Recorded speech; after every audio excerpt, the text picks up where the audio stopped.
Welcome to the 5 and 5 for September 2025. I'm sitting here in the Commons on a weekday because I wanted to take you behind the scenes into what goes into making a sermon. And this is true for me, like each of the pastors has their own prep process, but I want to just give you 5 facts about sermon prep in 5 minutes or less. So we'll start with the big picture.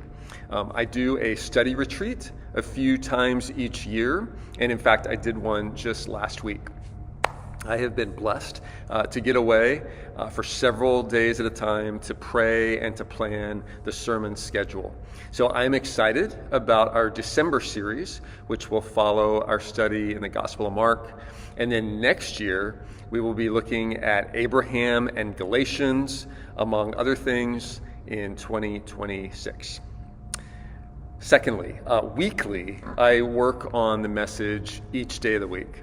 So Monday, I kind of get the general flow of the passage that we're looking at, and then I dig into keywords. On Tuesday, I look at commentaries to see what other people have seen in that passage, to see if what I'm seeing lines up. And then on Wednesday, I write my first draft of the message. And I try to work 2 to 3 weeks ahead so that when I come back to Thursday and Friday, I am prepping for the upcoming Sunday. And I just do tons of revisions, even on Saturday and Sunday. It doesn't interfere with my Sabbath because I'm making my revisions on Saturday evening after I'm coming out of Sabbath, in case some of you are wondering about that. Thirdly, I want to tell you about our sermon review on Thursday afternoons. Basically what we do is we just talk the whole way through the message. I will share the message with a group of people. It's the pastors who are available that week. And then most weeks we have one of our female staff as part of that conversation because I want to know how that message is going to land on female ears. And so this sermon review process, we've been doing it for years, and it has proven invaluable to me as this group helps me to discern what is best sometimes not to say, and then what to emphasize that is most impactful in that message. Fourthly, then our AV team takes care of the slides that you see on Sunday morning. So the pictures and the words that go up on the screen. All of that work happens behind the scenes, and you probably just take it for granted, but there's a lot of people working on that. Kay Klinger is our AV coordinator. He actually creates the slides, and then we have a great team of volunteers who sit there on the float on Sunday, and they run the slides and try to keep up with me, and if I'm jumping around, they try to stay with me. And you all just get to experience that, and hopefully, Lord willing, you are receiving the word planted in you on good soil so it can take root and grow.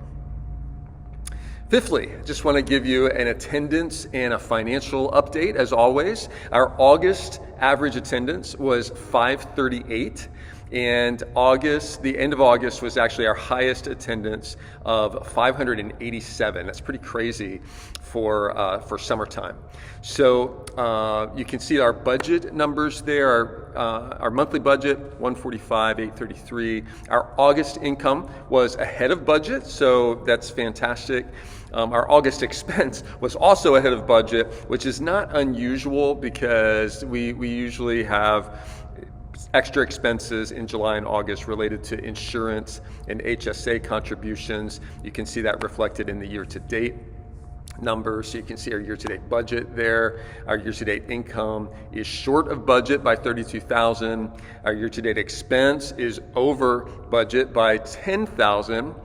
And so just bottom line, our year-to-date expenses are over income by $42,694. Again, not unusual. Nobody's panicking here. In addition to those insurance and HSA contributions, we also have had some HVAC repairs, again, on the building here that's over 20 years old. Just want to encourage you to continue your steady stewardship as you give to the Lord and support the ministry here as you are being blessed by it.